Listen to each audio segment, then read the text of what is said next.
Tila impossible dream na.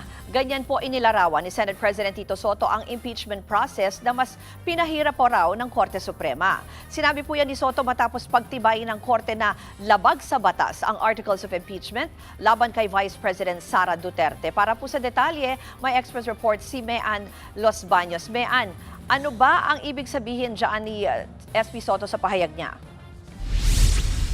Hi, Ruth. Handa nga si Senate President Tito Soto na suportahan ang charter change sakaling may magsulong nito. Yan daw ang naging desisyon ni Soto matapos mabasa ang ilan sa nilalaman ng desisyon ng Korte Suprema kung saan pinagtibay ang pagbasura sa Articles of Impeachment laban kay VP Sara Duterte. Lumalabas daw kasi ngayon na tila pinahirap ng husto ang impeachment process sa bansa na para bang naging impossible dream na. Dahil daw sa mga bagong rekisito sa dinagdag ng SC para masabing constitutional ang isang impeachment complaint. Tila na bago ang ilang probisyon ng saligang batas partikular tungkol sa impeachment process.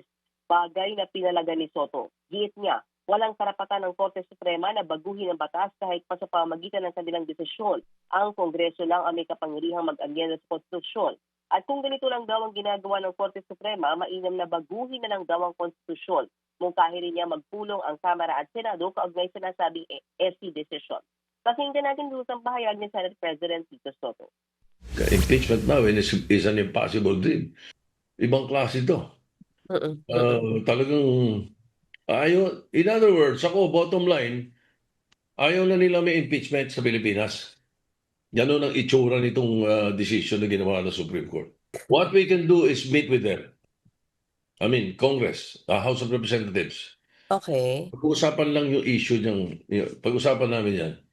Marahil yung Constituent Assembly makakagalaw dyan para or maghihintay tayo decades. Bakit? Kailangan ma-retire na muna itong mga Supreme Court Justices na to para magbago kaisipan kasi unanimous. Wala man lang dissenting opinion, wala man lang opinion otherwise na meron sinabi na ganito kaya ako bumoto, explanation, wala man lang eh. So nakakapagtaka eh.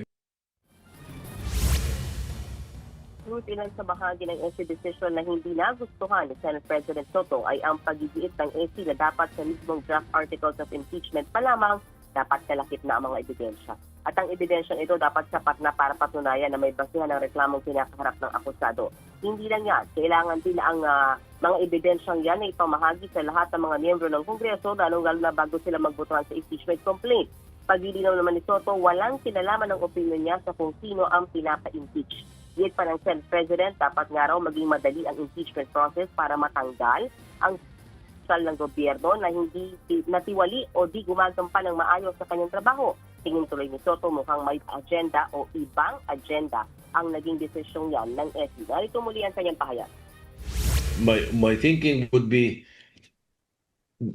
they have a different agenda.